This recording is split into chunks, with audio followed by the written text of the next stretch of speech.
On arrive finalement à la série 2. On attaque l'exercice 1. Vous êtes à la surface de l'eau et vous observez un poisson dans longueur L nageant à la profondeur h égale à 1 mètre. On appelle T sa tête et Q sa queue. L'indice de l'eau étant 1,33. Première question, déterminez géométriquement la position de l'image T' de T formée par le plan RO en utilisant la rayon vertical passant par T et un rayon faisant un angle I avec la verticale. Calculez la profondeur H' de l'image T' avec deux angles d'incidence 10 degrés et 30 degrés. Que constatez-vous? Quelles sont les conséquences et pourquoi voit-on les poissons nettement? Donc là, sur ce tracé-là, on a considéré le poisson. La tête est... Un point de la tête est marqué par T et un point de la queue est marqué par Q. Très bien. Donc on a utilisé deux rayons, le rayon vertical qui passe à travers le deuxième milieu sans réfraction et le deuxième qui va être réfracté avec un angle de réfraction R. Donc l'image du point T de la tête qui est T' est tout simplement l'intersection du rayon physique et un prolongement.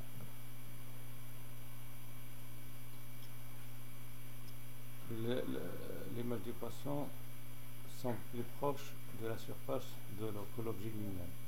Donc si l'on pose OT' égale à OH, OT' égale à H' et OT égale à H, on a tangent R égale à OA sur tangent I égale à OA sur H'. Alors H' égale à H tangent R sur tangent I. Par ailleurs, la relation de syndicat qui va lier I et N R, c'est sinus I égale à N sinus R. On a finalement H' égale à H cosinus I sur racine carrée de N carré moins sinus I carré. Donc si I égale à 10 degrés, H' égale à 0,747 mètres. Ici I égale à 30 degrés, H' égale à 0,703 mètres. Donc la position de l'image du poisson s'est légèrement déplacée d'un cas à l'autre. Ainsi, elle dépend de l'angle d'incidence I. On voit net parce que l'œil intercepte les rayons provenant d'angles I, proches les uns des autres. Si la pupille de l'œil était très grande, en verre et flou, l'image du poisson sera plus nette dans le premier cas que dans le deuxième. Ceci est dû au fait que l'on est alors plus proche de la condition de validité de l'approximation de Gauss.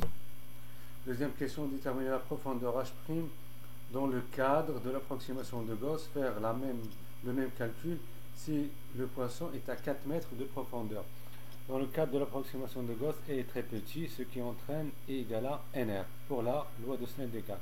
On a alors H' égale à H sur M.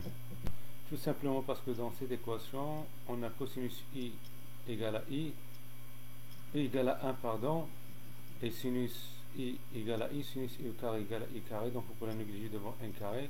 Du coup, on aura H' égale à H fois 1 sur racine carrée de 1 carré, donc finalement H sur M.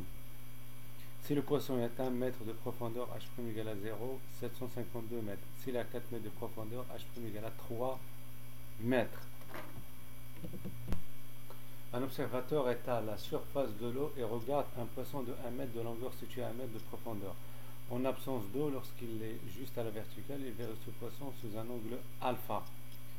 Ce qu'est l'angle alpha prime le voit-il depuis la surface de l'eau?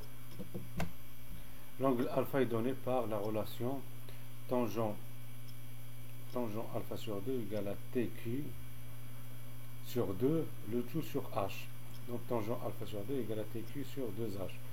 Avec TQ égale à 1 mètre et H égale à 1 mètre, alpha égale à 53,13 degrés. Cet angle correspond à l'angle du rayon non réfracté par l'eau. L'angle alpha prime est l'angle apparent avec lequel on voit le poisson. Il est donné par la relation de Snell-Descartes. Sinus alpha prime sur 2 égale à n, sinus alpha sur 2. Donc finalement, sinus alpha prime égale à 73 degrés.